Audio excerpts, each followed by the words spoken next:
Alright, let's do something a little bit different. So, Thomas the Tank Engine and Friends, or Thomas and Friends, or even Big World Big Adventures, or All In. Nope, not you. No, you can go away, go into the naughty corner, and stay there. Whatever you call the show, it is no stretch of the imagination to see how the show is still technically chugging along, pun intended.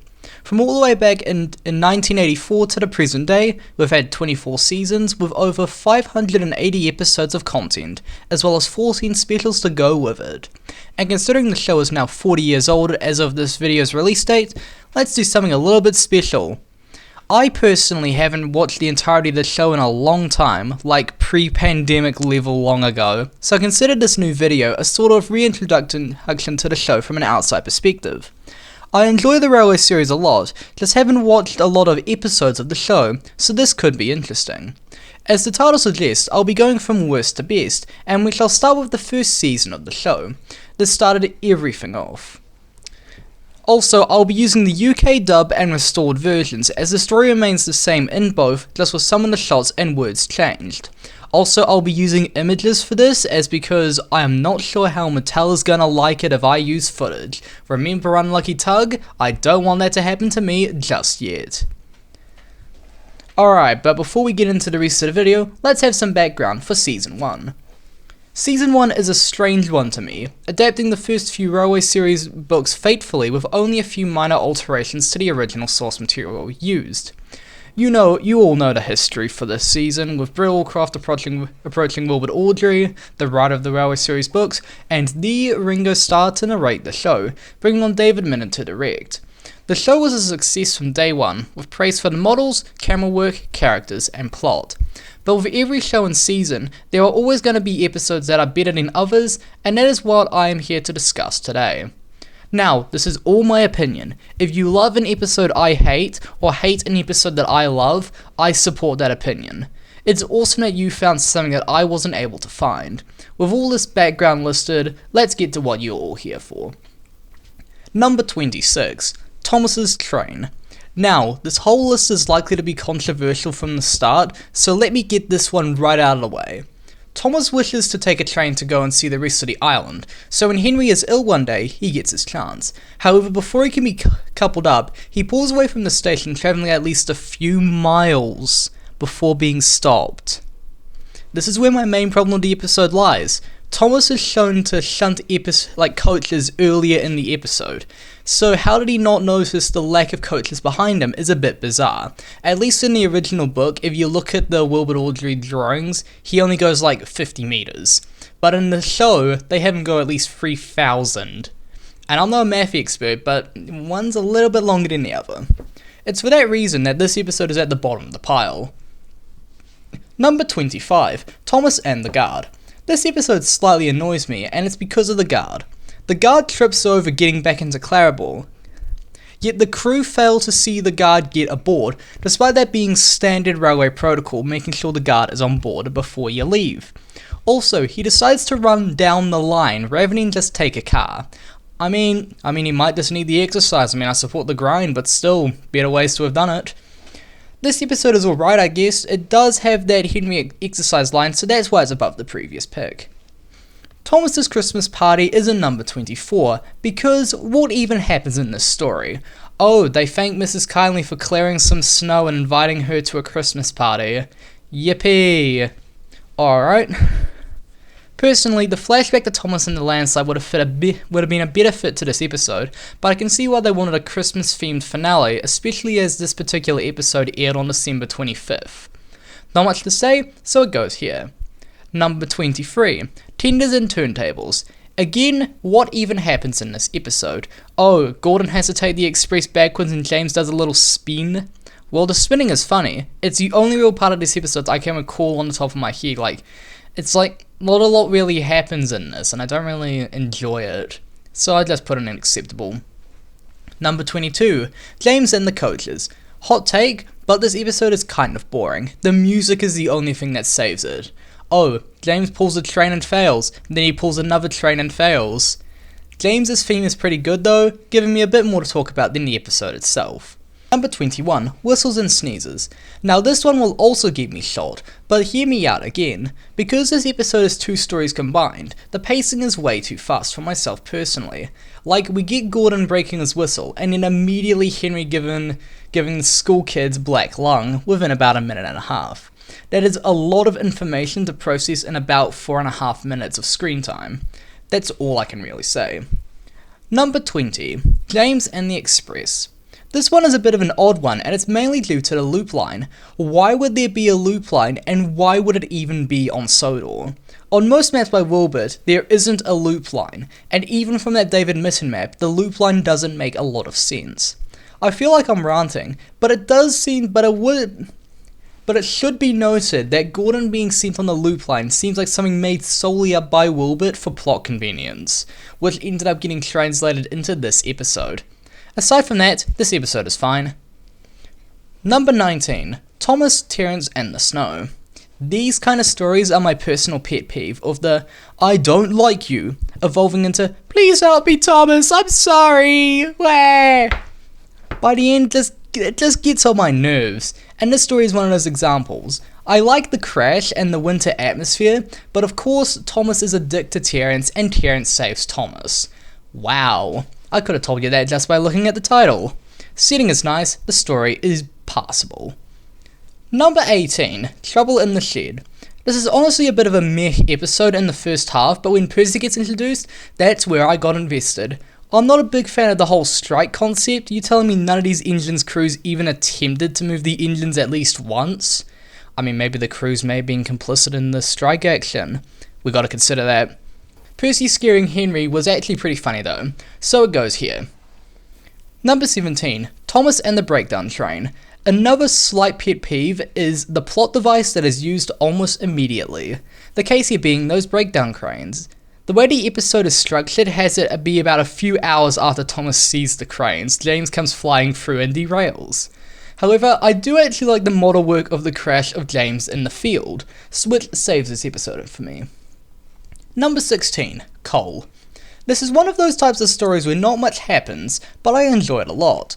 Explaining as to why Henry doesn't function properly as he should is a natural expansion on the exercise line from Thomas and the Guard. Also contains one of the few moving shots of the series as the camera pans above the Welsh coal. A good episode. Number 15, Percy runs away. Now, I'm pretty sure most of you know what I'm going to talk about here, but for those who don't, there's a glaring plot hole here. He starts at Wellsworth, climbs Gordon's Hill, and reaches Sudbury. How, even with that David Mitten map, that is still really dumb and kind of odd. However, I do like the runaway sequence as well as Gordon's expression, which saves this episode. Number 14, Thomas and Gordon. The first ever episode of the show, it was a good start, just sort of a mid-start. The fact that the intro character stuff for Thomas takes about a minute to happen, it sort of pads out the runtime for a fairly simple episode. However, the sets and models look beautiful when Gordon pulls the Express. The Viaduct set is the best set of Season 1 and I will die on that hill. A good episode. Number 13, Thomas Goes Fishing. Ah yes, that episode that gave us the vine boom-like noise. You know the one, the boom. An odd plot hole of this episode is due to the water tower at Owlsbridge breaking. Could you just not go up into like one of the houses for a hose or something? Like he's the only one on the line, he could just do that.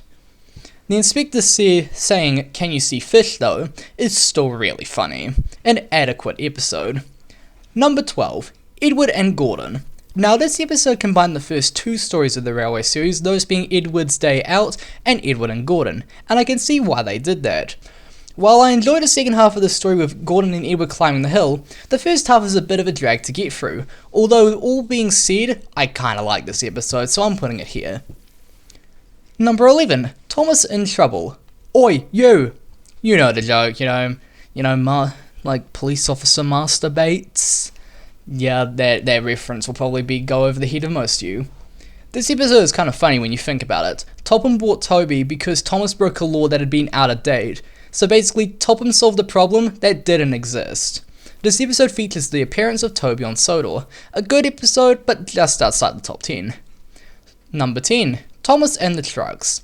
Talk about an iconic episode. Seeing as this episode is directly based off the story that is basically the poster child for the Railway series, they basically copied the exact thing of him exiting the tunnel for a reason. You know, it's up there. However, my one complaint with this episode is how Topham Hatt is quite angry at Thomas, despite the fact that it's not really his fault. Well, partially, but not fully. Also, at the end, Thomas backs out at a siding, but wasn't he meant to be there to unload his train? Like, why would the points have been set there in the first place? Because at least in the book, it's like a big yard. But in the show, it's like a tiny little siding. You can kind of see what I'm meaning here. But all the same, the first 3 quarters are actually really good. Number 9, Troublesome Trucks. And from a runaway story involving trucks to a runaway story involving trucks. Yeah, when you think about it, the James book was sort of just Thomas version 2. But the reason why this episode is above the previous is because of the soundtrack. I could listen to James's theme for hours. I could play it, but again, Mattel might probably strike this video down somehow. You know what the theme is, right? The you know, the jazzy theme. When you remove the fact that Edward is on the same line as James, you know, like behind the trucks as it's going down the hill, like if Edward didn't stop, game over. This episode is actually pretty great though, even with that Edward stuff, so it goes here. Number 8, Edward, Gordon and Henry.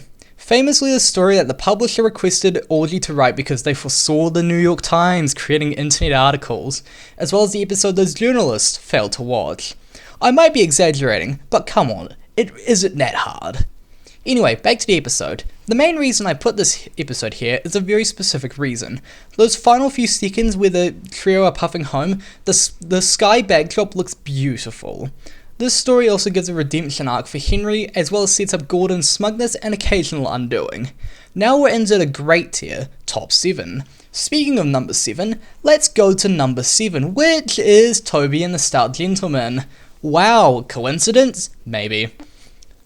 As a kid, I didn't like this episode, but looking at it in my light and early adult years, it's great. This episode is a visualization of what happened to most trams when the truck was introduced, which I had brought up in my Chrysler Tram video, which you might want to watch, maybe? It doesn't matter. A quaint slice of life episode that introduces Toby and is a quite nice story with a bittersweet ending. Number 6, the sad story of Henry. Oh look, guys, Henry died in the tunnel because he starved. Lamau, loser. Ripping pepperonis. Is what I would say if I worked for the New York Times. But because I don't, I enjoy this episode. Henry just has that kind of autistic core energy of refusing to move because his paint may wash away. Respectable. That is a good character introduction considering what happens to him later on in life. While the thing with the passengers trying to push and pull Henry out of the tunnel is a bit dumb, like if you actually look at the episode, they were considering pulling him all the way to Knapford. It is still funny though in context with Sir Topham Hatt's excuses about his doctor. A great episode, just outside the top 5. Speaking of, number 5, Down the Mine. It's the pilot, guys! I bet you didn't notice it's the pilot, oh my god, oh my god! With the Twitter fanboy community going ballistic because I mentioned the pilot, let's continue. Also, yeah, by the way, if the pilot gets released on Twitter on October 9th, that would actually be really crazy. Anyway, I really enjoyed this episode, following on from Off the Rails with the jokes at the start. Also, I think this is the only time we ever see Lower Timoth, or is it Lower Knapford? I don't know. The crash sequence was really well done. I don't know how many times they tried to get Thomas to fall through the set. The last shot I think was really well composed, looking from out the mine at the action. I saw a really good fan story of an old engine in that mine. I think it might have been like that Thomas's Wonderful World. You probably might know it. I'll try to see if I can link it in the comments. Number 4, Diry Objects. It must just be those crash episodes that excite me in this season, and this episode is no exception. The banter with James and Toby to the moment of the crash is really well done. The shot of James flying into Marin, followed by the quick shot of the tar wagons, then the shot of James crashing, is peak filmmaking, even if I still don't know where the fuel tankers even came from. Wait, fuel? No, it's tar wagons. Oh, never mind. I rate this episode highly for the crash, but also with the banter between Toby and James. A great episode. Number 3, Thomas and Bertie. This is famously the story that inspired Wilbert to first start mapping Sodor, as he wished to show his children that Thomas and Bertie were evenly matched, with equal amount of obstacles to overcome. This episode follows that structure really well, giving more life to Thomas's branch line that we haven't really seen up to this point.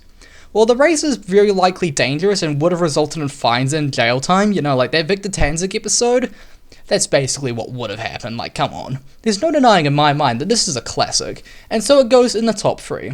And what will be number 2? Well, Off the Rails. I bet you guys thought this episode would be a bit lower, but hear me out. This episode is a great one, with the title being both literal and metaphoric, with Gordon going off the rails.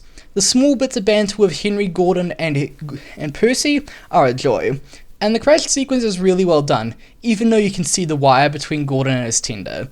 This episode has it all: character banter, a crash, and nighttime shots when they are all rescuing him. Although how the turntable is able to fit Henry and James, cause like, let's just look at the turntable real quick. He's there, but the line does not have one going that way, yet Henry and Gordon are fitting on a line going that way. It doesn't make any sense. Anyway, aside from that slight maybe setting breaking? Yeah, I'm gonna use that, set breaking. This episode is really good. Now, what will be the number 1 top pick? And number 1, who could have guessed it? The Flying Kipper. Come on, how could I not put this up in the top of the list? We have the winter setting, a personal favourite of mine, the nighttime and dawn cinematography. Just look at this shot, this is peak filmmaking. Honestly, David Mitton and the rest of the crew, they cooked. Henry's theme is really well orchestrated here, going from triumphant to impending danger seamlessly. Like, I could play this, like I could play the theme, you know the theme I'm talking about, right? Like, I could just start playing it, and then I immediately know what is about to happen just based upon the slight changes in music. The crash sequence is really well done, but even with that hand pushing Henry, you know, you can very obviously see that. Even after the crash, the spring setting as Henry arrives back to Sodor in his new shape is even more beautiful than the winter backdrop. It's a little wonder why this episode is at the top of most people's lists, and it goes to the top of mine as well. You know, gotta be original. Season 1 is one of those seasons where even the weakest episode, that being Thomas's train, are still iconic in their own right, each building off of each other and forming their foundations for the next season and beyond. But would I call Season 1 perfect? No, but is any season of any show ever perfect?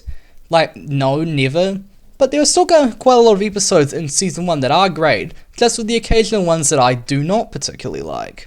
Season 1 would get about a 7.5, maybe closer to an 8 out of 10 for me. The next video will be on Season 2, so stay tuned for that in a few weeks when I eventually make it. This is TWMallard38 signing off for now. Have a good one, folks. Goodbye.